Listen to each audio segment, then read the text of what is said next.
Данный видеоролик не преследует цели задеть или оскорбить чьи-либо чувства. Ролик был создан исключительно в образовательных и познавательных целях. Берегите себя. Грузинский боец Илья Тапурия в грубой форме обратился к ингушскому бойцу Мовсару Евлоеву, с которым у него должен был состояться поединок на турнире UFC 270. Евлоев вынужден был сняться с него из-за положительного теста на ковид. Вот что он сказал.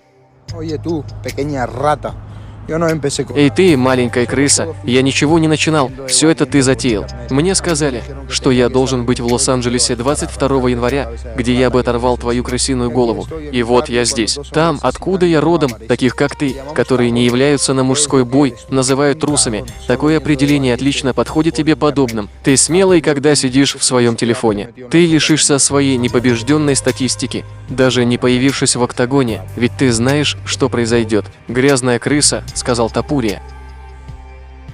Как вы относитесь к тому, что грузины вот подобным образом высказываются про ингушей? Напишите в комментариях.